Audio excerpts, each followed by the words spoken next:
ভাইরে, খেলার মাঠেও বল এতটা বাউন্স করে না যতটা বাউন্স করে দুর্দান্ত রাজশাহীর মালিকের ব্যাংকের চেক। রাজশাহীর মালিক কয়দিন আগে প্লেয়ারদের বেতন দিলেন। প্লেয়াররা খুশি হয়ে চেক হাতে সোশ্যাল মিডিয়ায় পোস্ট করলেন। এসব দেখে মনে হচ্ছিল বর্তমানে বাকি প্রিমিয়ার লিগে পেমেন্ট পাওয়া এক ধরনের সফলতা, কিন্তু এখন শোনা যাচ্ছে ক্রিকেটারদের দেওয়া সেই চেক বাউন্স করছে।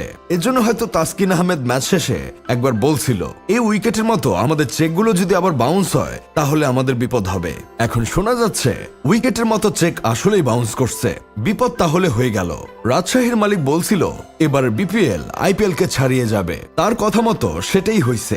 এখন আবার অনেকেই বলতে পারেন কিভাবে হলো। দেখেন ভাই, নেগেটিভ ভাবে হোক আর পজিটিভ ভাবে হোক, যে কোনো একভাবে তো ছাড়িয়ে গেছেই, তাই না? এটার জন্য কিন্তু তিনি একটা বিশাল ধন্যবাদ পেতেই পারেন। এখন এমন একটা অবস্থা হয়েছে যে দুর্দান্ত রাজশাহী পয়েন্ট টেবিলে যত উপর উঠে আসতেছে, মালিকের চিন্তা আরো তত বাড়তেছে। কারণ দল যতদিন খেলবে ততদিন তো আবার হোটেল ভাড়াও মালিককে দিতে হবে। টাকা দিতে এমনিতে বান্ডি ফেটে যাচ্ছে, এখন যদি আরো কয়দিন খেলে তাহলে তো প্যান্ট খুলে যাবে। সবাই প্রথমে রাজশাহীর দল দেখে ভাবছিল সবচেয়ে দুর্বল টিম হয়েছে এটাই, কিন্তু এখন দুর্বল রাজশাহী সবল হয়ে পরপর দুইবার করে ফর্মে চূড়ায় থাকা রংপুর রাইডার্সকে হারিয়ে দিচ্ছে। 12 ম্যাচের মধ্যে তারা 6 ম্যাচ হেরে ও বাকি 6 ম্যাচ জিতে প্লে অফ খেলার দ্বার প্রান্তে দাঁড়িয়ে আছে তারা। অথচ প্লেয়াররা তাদের পাওনা বুঝে পাচ্ছে না। লাস্ট ম্যাচ জেতার পর দেখছিলাম দুর্বল রাজশাহীর মালিক শফিকুর রহমানকে প্লেয়াররা কাঁধে তুলে নাচতেছিল। প্লেয়ারদের নাকি বোনাস দিবে বলে আশ্বাস দিয়েছিল। তারপরের দিনে দেখা গেল মালিকের দেওয়া বেতনে চেক বাউন্স হয়েছে। এটা কিছু হইল ভাই? প্লেয়াররা যদি জানতে পারতো চেক বাউন্স হবে তাহলে কি আর এভাবে তাকে কাঁধে তুলে নাচতো?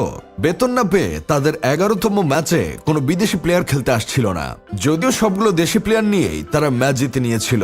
এসব দেখে আমার বন্ধু কেরামত বলতেছে রাজশাহীর মালিকের বইয়ের গায়ে যে বল লাগছিল সেই ব্যথা মনে হয় এখনো কমে নাই, তাই হয়তো এখনো প্লেয়ারদের বেতন নিয়ে এমন ঝামেলা করছে।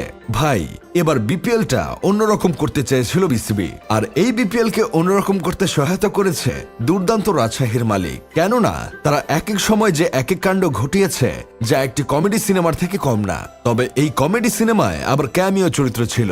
এই চরিত্রে অভিনয় করেছে আবার চিটাগং কিংসের মালিক। তার ক্যামিও চরিত্র ছিল অনেক স্ট্রং, কারণ তার চরিত্রটা এমন ছিল যে তাকে কেউ সন্তুষ্ট করতে না পারলে তার বেতন আটকে দেওয়া লাগতো, তার টাকা গাছে ধরতো না। দুর্দান্ত রাজশাহীর কমেডি দেখে বিরক্ত হয়েছে তাদের দলের কোচ। বরিশালের প্লেয়ার ডেভিড মালান্ত এই বিষয়ে সোজাসুজি বলেই দিয়েছেন যে টাকা না থাকলে দল কেনার প্রয়োজন কি? টাকা থাকলে দল কিনবে, না হলে কিনবে না। আসলে এবারে বিপিএল এর আয়োজন না করলে বুঝতেই পারতাম না টাকা না থাকলেও যে বিনোদন প্রিমিয়ার লিগে দল কেনা যায়। তাই আমিও ভাবছি সামনের বছর বকেয়া রেখে একটা বিপিএল এ দল কিনে ক্রিকেট প্রেমীদের বিনোদন দিব। যাই হোক, শেষমেশ আমি গোলাম হোসেন একটা কাজের কথা কই, পেমেন্ট নিয়ে এই ধরনের ছেলে খেলার একটা ব্যবস্থা নেওয়া উচিত। বিপিএল এর মান এমনিতেই ভালো হয় না, এখন এরা বাউন্স করে আরো নিচের দিকে নামাচ্ছে। এখন ব্যবস্থা না নিলে এরা একদম বিপিএল এর মান ধুলোর সাথে মিশিয়ে দিবে।